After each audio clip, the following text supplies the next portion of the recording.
ఉన్న బంగారాన్ని విడిపించి ఆ రోజు ఆన్లైన్ రేటుకే మేము కొంటాం. Sharma gold company.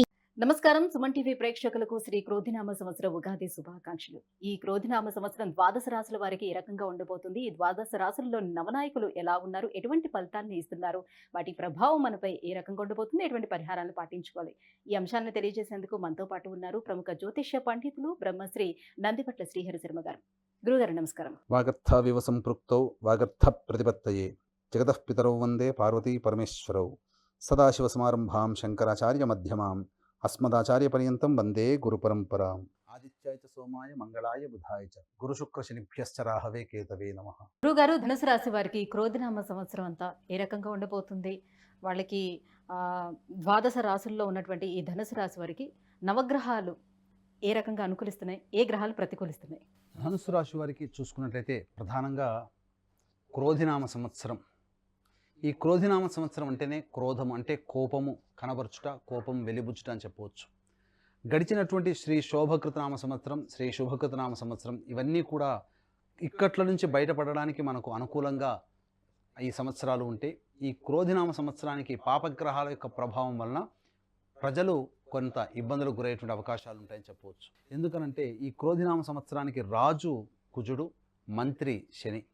సహజంగా రెండు పాపగ్రహాలు, రెండు శత్రుగ్రహాలు కుజ శనులు. ఇవి కుజ శని గ్రహాలు ఒక రాశిలో, ఒకే రాశిలో సంచారం జరుగుతుంటే యుద్ధ వాతావరణం నెలకొంటుంది అని చెప్పి మనకు శాస్త్రం చెప్పబడి ఉంటుంది.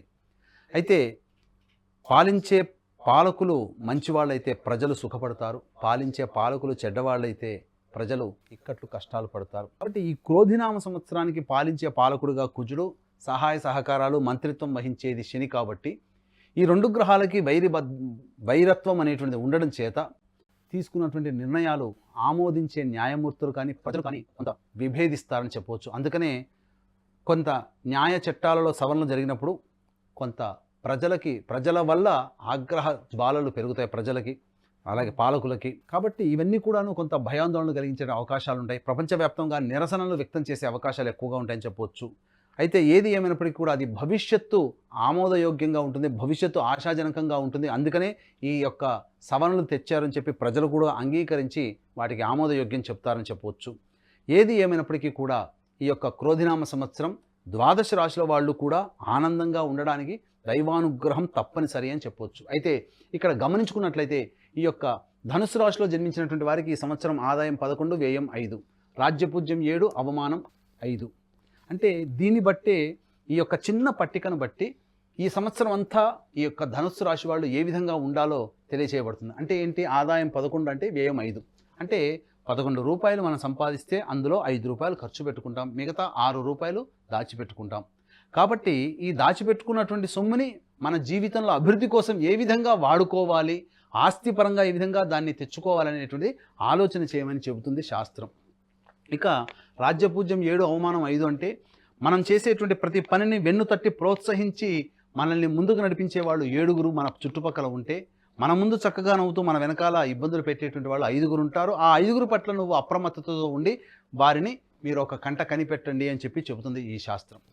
ప్రధానంగా గమనించుకున్నట్లయితే ధనుసు రాశి వారికి తృతీయంలో శని, చతుర్థంలో రాహువు, షష్టమంలో గురువు, దశమంలో కేతు. ఈ కారణం చేత నవగ్రహాల యొక్క అనుగ్రహాలు సంపూర్ణంగా ఉన్నప్పటికీ అంది వచ్చినటువంటి అవకాశాలను వినియోగించుకోలేనటువంటి పరిస్థితి ధనుసు రాశి వారికి గోచరమవుతుంది. కారణం ఏంటంటే తృతీయంలో శని, చతుర్థంలో రాహువు.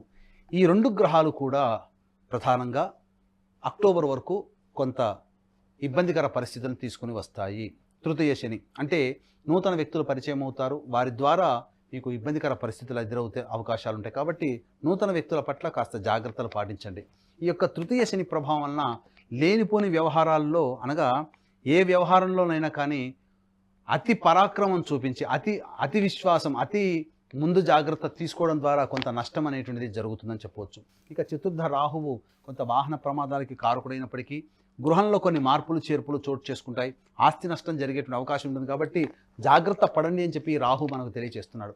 ఇక ధనుసు రాశ్యాధిపతి అయినటువంటి గురువు షష్టమందు అనేటువంటి ఉన్నటువంటి కారణం చేత ప్రధానంగా షష్టమం ఏం చెబుతుంది?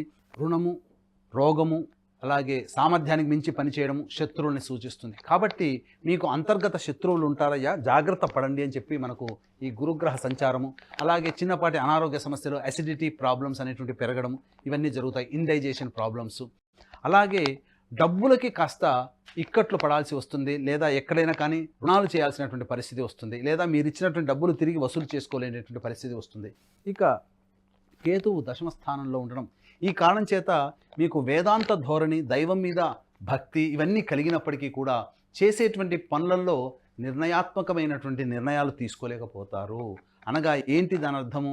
తీసుకున్న నిర్ణయాలు పలు మార్పులు చేర్పులు చోటు చేసుకుంటారు. ఒక ప్రాజెక్ట్ని మొదలు పెడతారు, కానీ కంప్లీట్ అయ్యే లోపల అనేక రకాలుగా దాన్ని రీడిజైనింగ్ చేస్తారంటే మీకే నచ్చదు, అంటే మీరు తీసుకున్న నిర్ణయమే మళ్ళీ మార్చుకుంటారు అని చెప్పొచ్చు. అలాగే ఉద్యోగస్తులకి ప్రధానంగా కొంత గడ్డు కాలం అని చెప్పొచ్చు. ఉద్యోగంలో మార్పులు చేర్పులు జరుగుతాయి. కాబట్టి ఏది ఏమైనప్పటికీ కూడా ఈ సంవత్సరం అంతా అలాగే ఉంటుందంటే అలా ఏమీ ఉండదండి. ఈ ధనుసు రాశి వారికి అద్భుతమైనటువంటి యోగ కాలము అక్టోబర్ నుంచి ప్రారంభమవుతుంది. కారణం, ఈ యొక్క ధనుసు రాశి వారికి యోగించే గ్రహమైనటువంటి కర్కాటకంలో కుజుడు 21 అక్టోబర్ నుంచి 21 జనవరి వరకు మీకు కుజ స్తంభన ఏర్పడడం అద్భుతమైనటువంటి యోగ కాలంగా చెప్పవచ్చు. అలాగే ఏ గ్రహం అయితే మిమ్మల్ని ఇబ్బంది పెడుతుందనగా శని గ్రహం మీకు ఇబ్బంది పెడుతుంది. శనివత్ రాహువు కూడా, కాబట్టి రాహువు శని రెండు గ్రహాలు కూడా మీకు అనుకూలంగా ఉండేటువంటి సమయం ఈ యొక్క అక్టోబర్ నుంచి జనవరి 21 వరకు. అలాగే శని మౌఢ్యమి కారణం చేత శని సంపూర్ణంగా బలహీనుడైనటువంటి సమయం 23 ఫిబ్రవరి 2025 నుంచి 29 మార్చి 2025 వరకు. ఈ సమయం కూడా శని ప్రభావం తగ్గుతుంది. కాబట్టి ఈ సమయంలో మీరు అనుకున్నటువంటి విధంగా పైకి రాగలుగుతారు, జీవితంలో అభ్యున్నతిని పొందుతుంది. ఇంకా గమనించుకున్నట్లయితే ప్రధానంగా గృహము అనేటువంటిది నిర్మాణం చేసుకోగలుగుతారు, నూతన వాహనాన్ని కొనుగోలు చేసుకోగలుగుతారు. ఎన్నాళ్ళ నుంచి ఎదురు చూస్తున్నటువంటి సొంతింటి కల మీకు నెరవేరబోతుంది ఈ యొక్క అక్టోబర్ తర్వాత. ఈ యొక్క ధనుసు రాశిలో జన్మించినటువంటి రైతులకి ప్రథమార్థం కంటే కూడా ద్వితీయార్థం అనగా అక్టోబర్ తర్వాత వేసేటువంటి పంటల్లో మీకు అధిక దిగుబడి ఉంటుంది. కాబట్టి ఈ యొక్క అక్టోబర్ లోపల మీరు కమర్షియల్ పంటలు వేసుకున్నట్లయితే మీకు కొంత నష్ట నివారణ జరిగే అవకాశం ఉంటుందని చెప్పవచ్చు. ఇక ఈ యొక్క ధనుసు రాశిలో జన్మించినటువంటి వ్యాపారస్తులు అనగా రిటైల్ రంగంలో ఉన్నటువంటి వాళ్ళు, హోల్సేల్ రంగంలో ఉన్నటువంటి వారు, మరియు బంగారం వెండి వ్యాపారస్తులు, కళాశాలలు నడిపే విద్యా సంస్థలు నడిపేవారు, అలాగే బోర్డింగ్ అండ్ లాడ్జింగ్ రెస్టారెంట్లో పనిచేసేటువంటి వాళ్ళు, ఎఫ్ఎంసీజీ రంగంలో ఉన్నటువంటి వారికి ఆనందదాయకమైనటువంటి యోగదాయకంగా మీకు అభివృద్ధి ఉంటుందని చెప్పవచ్చు. అలాగే రియల్ ఎస్టేట్ రంగంలో ఉన్నటువంటి వారికి కూడా ఆశాజనకంగా ఉంటుంది. అయితే నూతన ప్రాజెక్టులన్నీ కూడా అక్టోబర్ తర్వాత మీరు ప్రారంభించుకున్నట్లయితే ఇంకా మీరు ఎక్కువ లాభాలకు మీరు పొందుతారని చెప్పవచ్చు. అయితే ఇక్కడ ప్రధానంగా విద్యార్థులకి ఈ సంవత్సరం కాస్త గడ్డు కాలం అని చెప్పవచ్చు. అయినప్పటికీ దైవానుగ్రహం ముందరతో మీరు ఆ యొక్క గడ్డు కాలాన్ని మీరు దాటేయవచ్చు. కాబట్టి ఏదైనా ఒక ప్రణాళికాబద్ధంగా రూపొందించుకొని విద్యార్థులు కూడా మీకు సంబంధించినటువంటి మీ విద్యా వ్యవస్థలో ఉన్నట్లయితే మంచి జరుగుతుంది. విదేశీ యానము, విదేశీ విద్యకు సంబంధించి చేయు ప్రయత్నాలన్నీ కూడా అక్టోబర్ నుంచి తర్వాత వచ్చే సెగ్మెంట్లో మీకు అనుకూలమైనటువంటి వాతావరణం ఉంటుందని చెప్పవచ్చు. అయితే ఈ ధనుసు రాశిలో జన్మించినటువంటి కళారంగంలో జన్మించినటువంటి అనగా టీవీ రంగము, సినిమా రంగము, ఎలక్ట్రానిక్ అండ్ ప్రింటింగ్ మీడియా రంగంలో ఉన్నటువంటి వ్యక్తులకి ఆశాజనకంగా ఉంటుంది. అయితే ధనము సకాలంలో సమకూరకపోవడం, తద్వారా ఒప్పుకున్నటువంటి ప్రాజెక్టులు కొన్ని సకాలంలో పూర్తి కాలేకపోవడం, కొంత ఇబ్బందికర పరిస్థితులు అనేటువంటి ఉంటాయని చెప్పవచ్చు. ఈ రంగంలో అనగా ఈ యొక్క రాశిలో జన్మించినటువంటి కేంద్ర రాష్ట్ర ప్రభుత్వాలకు సంబంధించినటువంటి ఉద్యోగస్తులకి ఆశించిన మేర బదిలీలు జరగకపోవడము, అలాగే ఇంక్రిమెంట్స్ అనేటువంటి ఆగిపోవడం అనేటువంటి జరుగుతుంది. ఉద్యోగస్తులకైతే నూతన ఉద్యోగ ప్రయత్నానికి ఎక్కువగా కష్టపడితే తప్ప ఉద్యోగం రాలేనటువంటి పరిస్థితి. ఏదేమైనప్పటికీ కూడా ఈ యొక్క ధనుసు రాశి వారికి వివాహాది సంబంధించినటువంటి ప్రయత్నాల్లో ప్రథమార్థం కంటే అక్టోబర్ తర్వాత మీకు ఉద్యోగంలో కానీ వివాహంలో కానీ మంచి అనుకున్నటువంటి ఫలితాలను పొందుతారు. నూతన జీవిత భాగస్వామితో జీవితాన్ని అక్టోబర్ తర్వాత ఎంజాయ్ చేస్తారని చెప్పవచ్చు. ఈ విధంగా ఓవరాల్గా చూసుకున్నట్లయితే ఈ రాశి వారికి సంబంధించి శుభ అశుభ మిశ్రమం కంటే శుభయోగమే అధికంగా ఉంటుందని చెప్పవచ్చు. అయితే ప్రణాళికాబద్ధంగా ముందడుగు వేసినట్లయితే మంచి జరుగుతుంది. ప్రతి మనిషికి కూడా నవగ్రహాల యొక్క అనుగ్రహం కావాలి. ఈ ధనుసు రాశి వారికి కూడా గ్రహాల యొక్క అనుగ్రహం సంపూర్ణంగా లేని కారణం చేత ఈ సంవత్సరం జూన్ నెల మరియు వచ్చే సంవత్సరం జనవరి నెలలో తమిళనాడు కుంభకోణానికి దగ్గరలో ఉన్నటువంటి నవగ్రహాల టెంపుల్స్లో ఒక్కొక్క గ్రహానికి అభిషేకము, ఒక్కొక్క గ్రహంలో ఆ యొక్క గ్రహానికి హోమాది కార్యక్రమాలు, వివాహం కావాల్సినటువంటి అబ్బాయిలకి అమ్మాయిలకి మరియు అనారోగ్య సమస్యలకి, జటిలమైనటువంటి సమస్యల పరిష్కారానికి, శని దోష నివారణకి సంబంధించినటువంటి హోమాది కార్యక్రమాలు జరిపించబడుతున్నాయి. కాబట్టి కార్యక్రమం తదనంతరం కాంటాక్ట్ చేసి మీ గోత్రనామాలు నమోదు చేసుకోవచ్చు. అలాగే తండ్రి వైపు 7 తరాలు, తల్లి వైపు 4 తరాల్లో ఏమైనా దుర్మరణాలు అనగా road accident, fire accident, suicide attempt, నదిలో బావిలో పడి చనిపోవడం, ఇంట్లోంచి వెళ్ళిపోవడం, లివర్ ఫెయిల్ అయ్యి, కిడ్నీ ఫెయిల్ అయ్యి, క్యాన్సర్తో చనిపోవడం, పెళ్లి కాకుండా చనిపోవడం, 60 సంవత్సరాల లోపల ఏ విధంగా చనిపోయినా, అలాగే సంబంధించి కులాంతర మతాంతర వివాహాలు జరిగిన, అలాగే వివాహాలు కాకుండా, దాంపత్యం సరిగ్గా లేకున్నా, సంతానం కలగకున్నా, ఇవన్నీ పితృదోషాలు. కాబట్టి ఈ పితృదోష నివారణకి మా పీఠం ఆధ్వర్యంలో ప్రతి నెల పితృదోష నివారణ పూజలు, హోమాలు అనేటువంటివి జరిపించడం జరుగుతుంది. కాబట్టి అవకాశం ఉన్న వాళ్ళు ఈ యొక్క కార్యక్రమం తదనంతరం కాంటాక్ట్ చేసి పితృదోష నివారణ పూజలు కూడా మీ గోత్రనామాలు నమోదు చేసుకోవచ్చు. గురుగారు, ధనుసు రాశిలో జన్మించినటువంటి స్త్రీలకి ఎలా ఉండబోతుంది ఏంటనే విషయాన్ని తెలియజేస్తారా? ధనుసు రాశిలో జన్మించినటువంటి స్త్రీలు శారీరక శ్రమ అనేటువంటిది ఎక్కువగా పెడితే తప్ప వీరు యోగాన్ని పొందలేకపోతారు. అయితే ప్రయత్నించినట్లయితే అన్ని రకాల రంగాల్లో విజయాన్ని పొందే అవకాశం ఉంటుంది. ముఖ్యంగా కుటుంబంలో మీ మాటకి విలువ పెరుగుతుంది, పెద్దన పాత్ర పోషిస్తారు. మీ యొక్క కుటుంబ సభ్యులు, మీ యొక్క బంధుమిత్రులు, స్నేహితులు మిమ్మల్ని ప్రేమగా పలకరించేటువంటి సంఘటనలు జరగడం, తద్వారా కొంత యోగకరమైనటువంటి జీవితాన్ని పొందుతారని చెప్పవచ్చు. అలాగే కుటుంబానికి సంబంధించి గృహోపకరణాలు కొత్తవి తీసుకోవడము, అలాగే మీ యొక్క పేరు మీద నూతన వాహనము, నూతన గృహం కొనుగోలు చేయడం అనేటువంటిది జరుగుతుంది. అయితే ఉద్యోగస్తులు కాస్త జాగ్రత్తలు పాటించాల్సినటువంటి పరిస్థితి. ముఖ్యంగా అధికారుల యొక్క వేధింపులు ఎక్కువగా ఉండడం, తద్వారా మానసికమైనటువంటి ప్రశాంతత కోల్పోయి ఉద్యోగాన్ని విడనాడాల్సినటువంటి పరిస్థితి స్త్రీలకు కలుగుతుంది. కాబట్టి జాగ్రత్తలు పాటించాలి.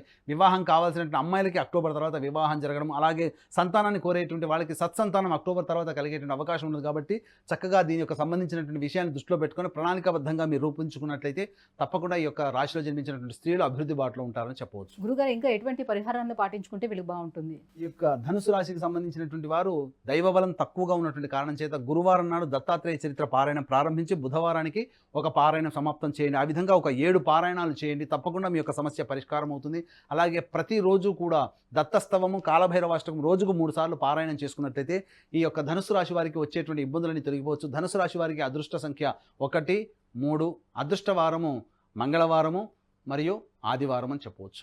గురుగారు, ఈ ధనుసు రాశి వారికి ఈ క్రోధినామ సంవత్సరంలో స్త్రీ పురుషులు ఇరువురికి కూడా ఏ రకంగా ఉండబోతుంది, ఎటువంటి పరిహారాలు పాటించుకోవాలనే అంశాన్ని తెలియజేసినందుకు ధన్యవాదాలు. సర్వం శ్రీ ఉమామహేశ్వర పరబ్రహ్మార్పణమస్తు.